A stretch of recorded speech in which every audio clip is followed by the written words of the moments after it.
अक्टूबर 2021 से लेके फरवरी 2023 चल रहा है और वैसे देखा जाएगा तो मार्केट ने कुछ ज्यादा रिटर्न्स नहीं दिए। रिटर्न्स क्या दिए यहाँ पे, तो actually some kind of price correction भी हमने इवन आफ्टर 16 महीने के बाद भी हम यहाँ पे एक प्राइस करेक्शन देख रहे हैं। तो मैं यहाँ पे एक स्टेटमेंट बोलना चाहूंगा कि we have already seen a correction of 20% in the market. अब आप बोलोगे 18,600 का अक्टूबर 2021 का नंबर था निफ्टी 50 का, अगर हम स्पेसिफिकली बात करते हैं, and now currently if Nifty 50 is below 18,000 या फिर 17,800 900 के बीच में होवर कर रहा है, सो देन ये करेक्शन 20% का कैसे हो सकता है। तो यहां दो टाइप के करेक्शन हो रहे हैं, एक होता है प्राइस करेक्शन और दूसरा होता है time correction. So price correction यानी कि प्राइस वहां पे नीचे जाना, जो हम 18,600 से 17,800 17,900 अगर हम बोलेंगे तो क्लोज टू 4% का प्राइस करेक्शन हमने निफ्टी 50 में देखा हुआ है। But there is an opportunity loss also. अगर किसी ने अक्टूबर 2021 में इन्वेस्टमेंट किया होगा मार्केट में, स्पेसिफिकली हम इंडेक्स की बात यहां पे करते हैं, तो वहां से लेके अब तक there has been a period of almost 16 months, October to October 12 महीने एंड देन उसके बाद 4 महीने।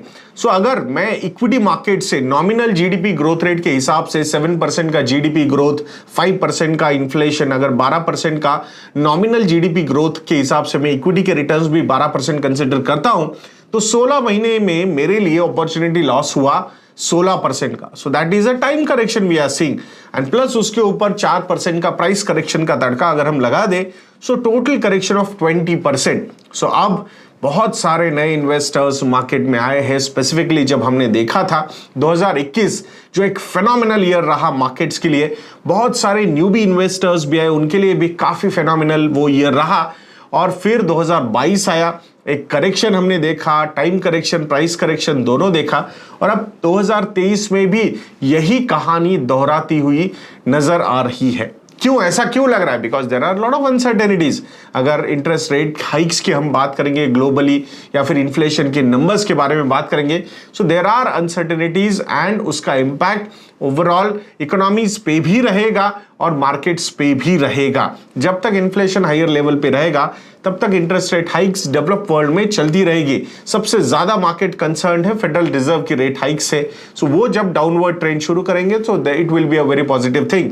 सो मुझे ऐसा लगता है if you are an equity investor and you are already seeing a 20% kind of correction, जिसमें 16% का टाइम करेक्शन, 4% का प्राइस करेक्शन हम देख रहे हैं, so this is another good year for acquisition.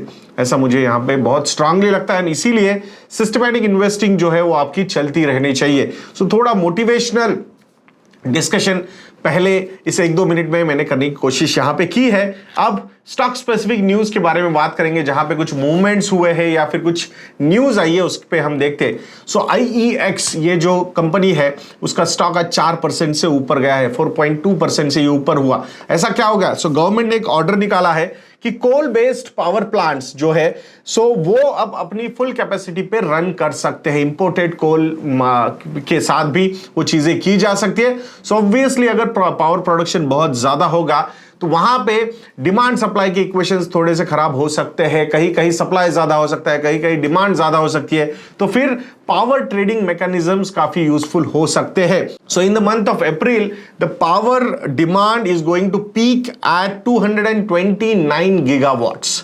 सो उस डिमांड को फुलफिल करने के लिए काफी प्रोएक्टिवली गवर्नमेंट ने यहां पे कॉल्स लिए, because last year we have seen कि कैसे डिमांड बढ़ रही थी और उसके चक्कर में कोल का जो डिमांड था वो भी उनको बढ़ाना पड़ा एंड उसका इंपैक्ट प्राइसिंग पे हुआ। फिर वहां पे प्राइसेस ज्यादा थे, ओवरऑल कंपनीज के प्रॉफिटेबिलिटीज पे भी इंपैक्ट हो गए। अब इसमें government companies are involve and that's why private companies पे उसका ऑटोमेटिकली प्रेशर बन जाता है। So government companies can work out with support from government, but private companies can not compete in such scenarios, and that's why coal हो या फिर oil हो, specifically petrol oil marketing companies वगैरह की बात करेंगे, पेट्रोल डीजल की, तो वहां पे उनको लॉसेस लेने पड़ते हैं प्राइवेट कंपनीज को, और that's why they are not participating that aggressively in oil marketing. So similar kind of situation even coal के साथ भी हो सकती है या फिर पावर प्रोडक्शन कंपनीज के साथ भी हो सकती है।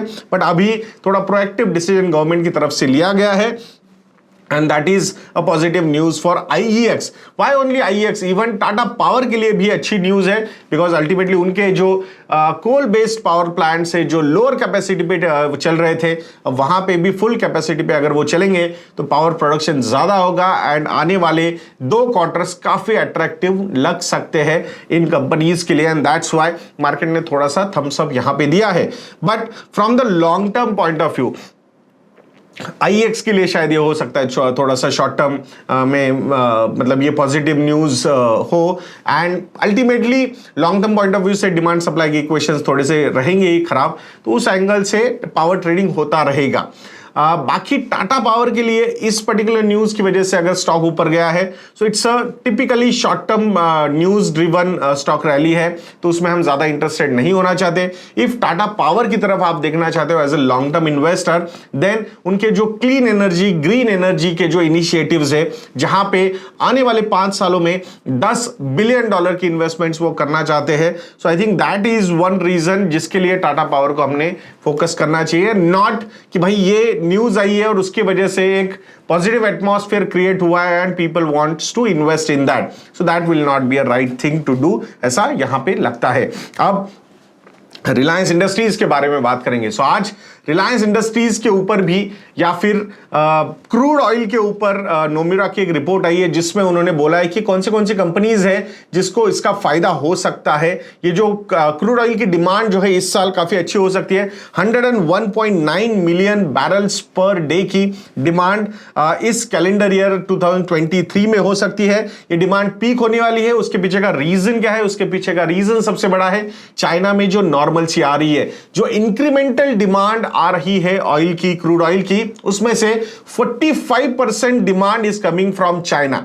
सो चाइना का normalcy is going to be quite positive for the oil market. अब यहां पे क्रूड ऑयल में अगर ये पॉजिटिविटी डिमांड की वजह से आ रही है, तो उसका सबसे बड़ा पॉजिटिव इंपैक्ट अगर किसी पे हो सकता है तो वो रिफाइनिंग कंपनीज पे हो सकता है, जिसमें Reliance Industries is going to have the biggest benefit. Reliance Industries का जो एसईजी है, रिफाइनरी एसईजी मतलब जो उनकी रिफाइनरी है स्पेशल इकोनॉमिक जोन में, तो वहां पे that refinery is exempt from special additional excise duty and windfall tax.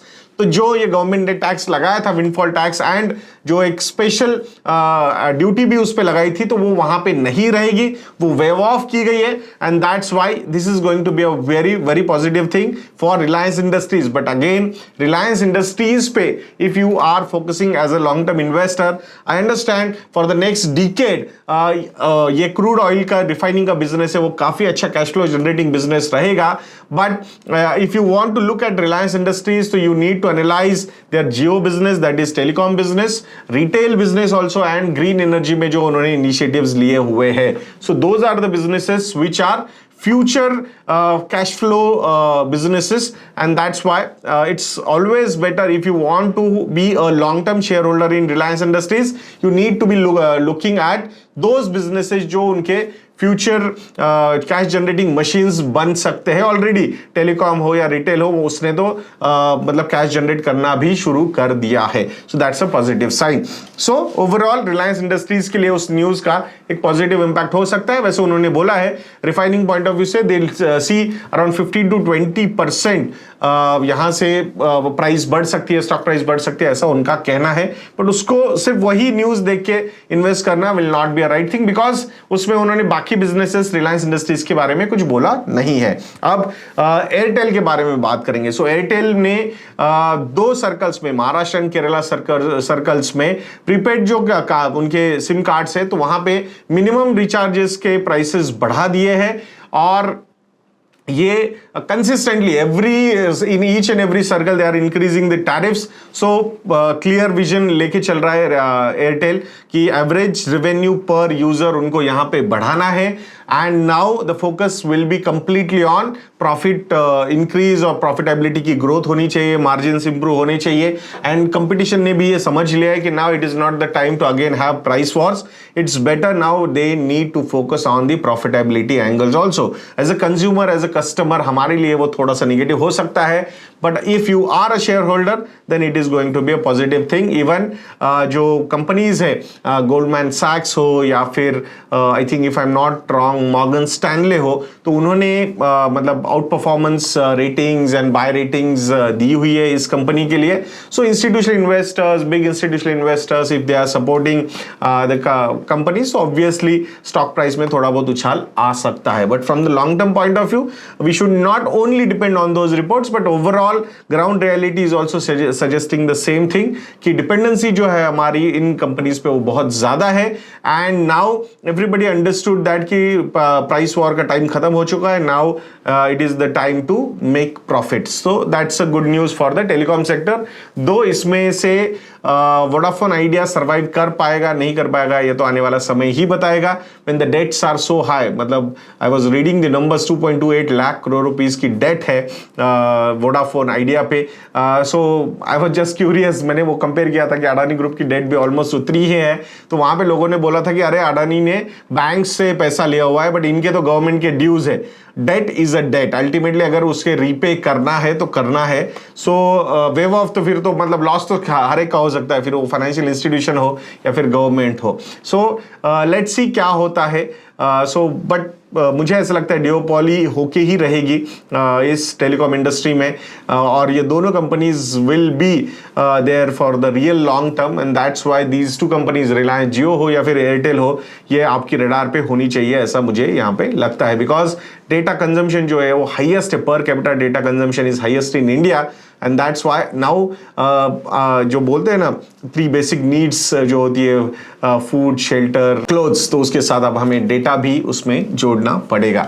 So let's see क्या होता है। सो कैसा लगा आज का एपिसोड, ये कमेंट सेक्शन में लिखना मत भूलिएगा दोस्तों। और ये नया इनिशिएटिव आपको कैसे लग रहा है, इसमें कुछ स्पेशल एडिशंस आपको चाहिए तो वो भी कमेंट सेक्शन में लिखिएगा दोस्तों। Will be more than happy to add that. And thank you दोस्तों, 7 साल ये इन्वेस्टमेंट एकेडमी के यूट्यूब चैनल को कंप्लीट हुए हैं। सो इसीलिए हम थैंक यू, ये प्रोमो कोड हमने आप लोगों के लिए लॉन्च किया है। तो investindia.in को विजिट कीजिए, 50% का डिस्काउंट हमारे मॉडल पोर्टफोलियो सब्सक्रिप्शन पे आपको मिलेगा। If you go for combo offers या फिर 3 साल के subscriptions, then the discount should be as high as 60 to 65%. Also, if you want any help in investment management or financial planning, investment planning, so you can contact our relationship cell. Our contact details are available on our website. So एक session भी आप plan कर सकते हो गौरव के साथ या मेरे साथ। So all those details are available with our relationship cell. तो ऐसे वीडियोस के लिए चैनल पे बने रहिए, वीडियो को लाइक करना, शेयर करना, चैनल को सब्सक्राइब करना मत भूलना। नेक्स्ट वीडियो में मिलते हैं। जय हिंद।